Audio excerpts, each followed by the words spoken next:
let's look at the EFA index. First off, read this disclaimer carefully. Okay, the EFA, it's under the major markets. We have it right here, the EFA index.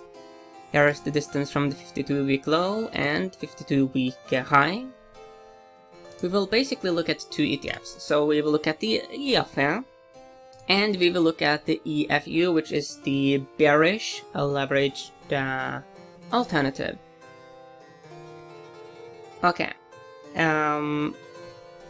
just to get the grips of what the EFA is, it might sound a bit esoteric, but this ETF offers major exposure to the major developed markets outside of North America, including Western Europe, Japan, and Australia. Okay, let's first look a bit at the seasonality. EFA is the ticker. We get here 20 years, and you can see that July is characteristically strong-ish, but the problem is that you can see that the neighboring months are weak. So let's look a bit here at the chart.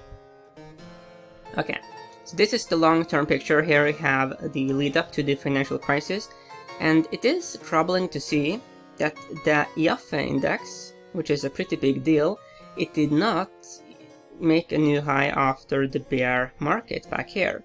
As a matter of fact, you do have these major cycle patterns here of weakness.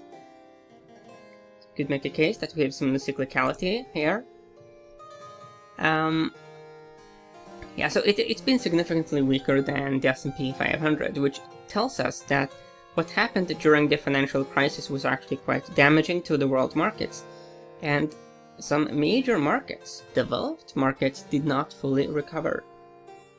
Clear bullishness, here it is much more uncertain.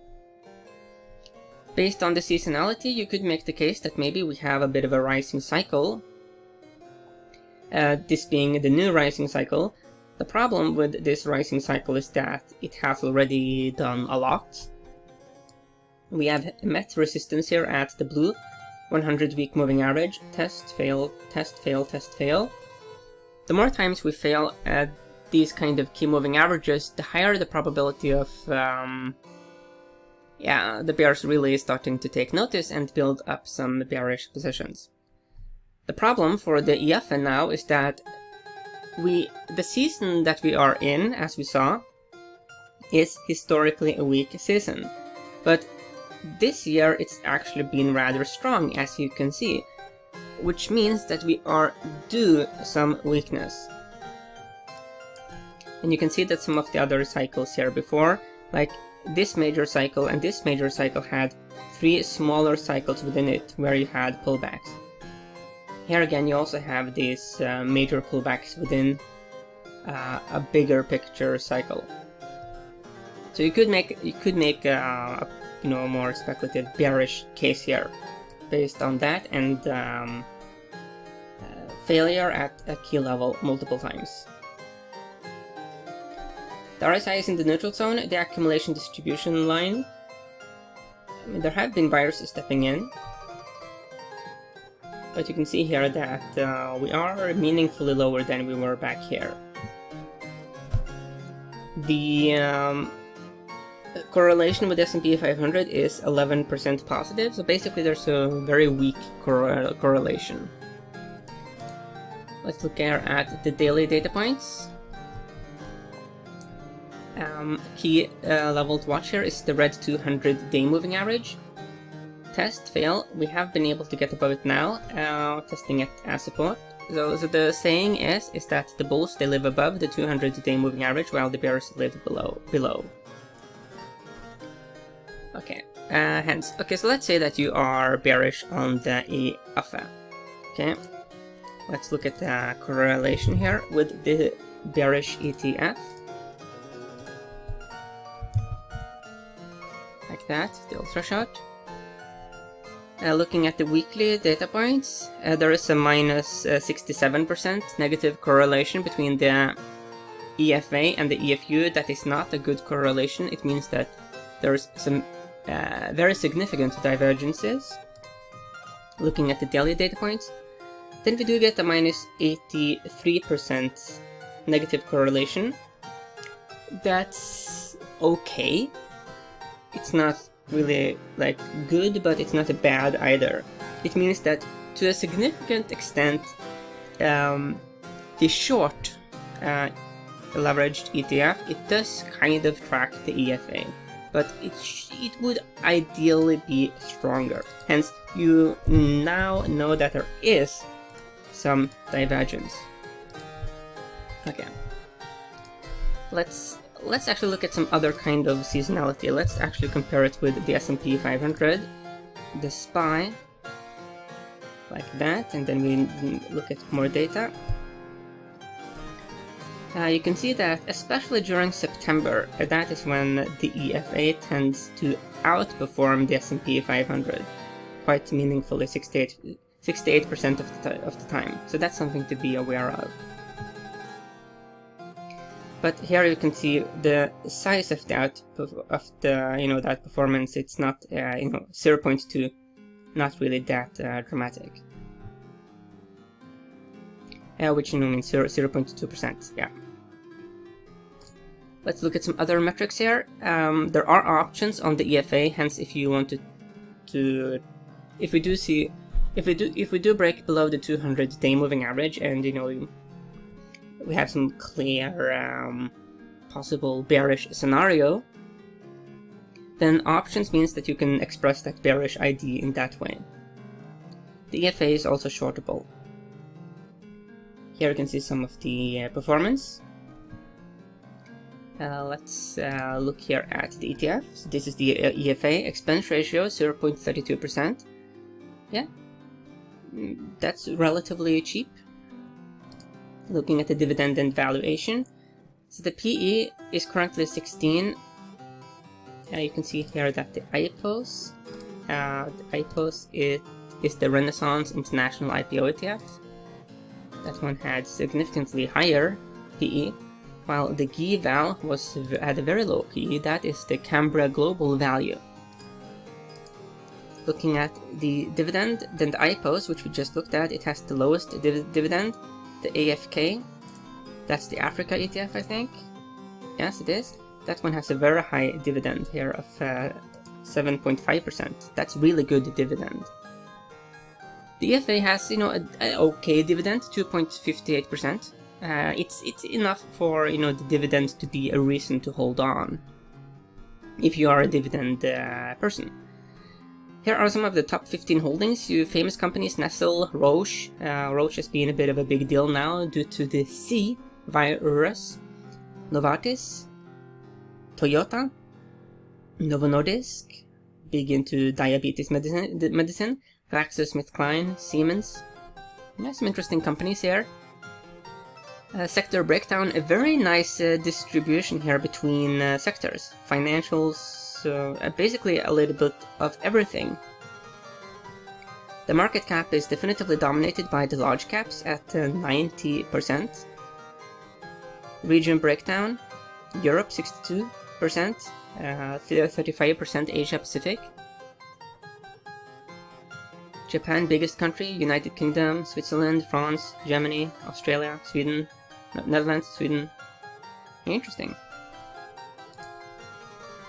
Here is the EFU, expense ratio.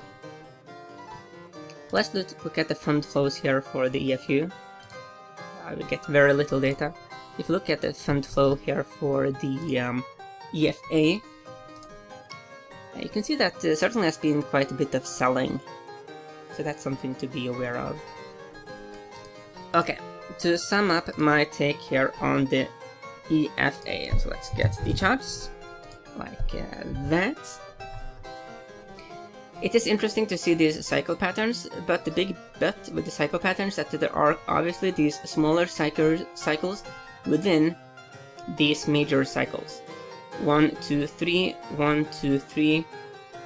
This one is a bit messy, but you could make the case that this is 1, 2, 3. Given that that is the general trend, it could very well be that you have a 1, 2, 3 here as well. We did see that there is a higher high and higher low for these cycles. The question now is whether, because hence if this cycle here, this rising cycle that started down here, if this starts to roll over, then we are basically developing a bearish major cycle, which opens up a very clear shorting opportunity. Okay, so that's my take on the EFA.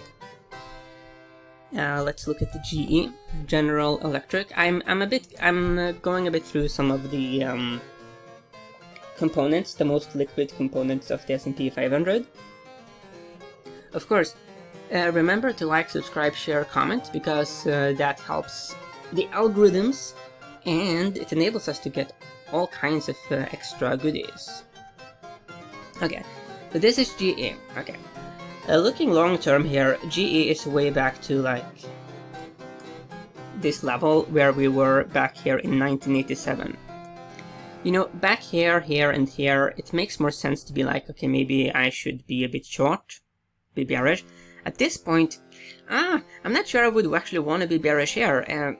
This looks like one of those potential bullish speculative opportunities.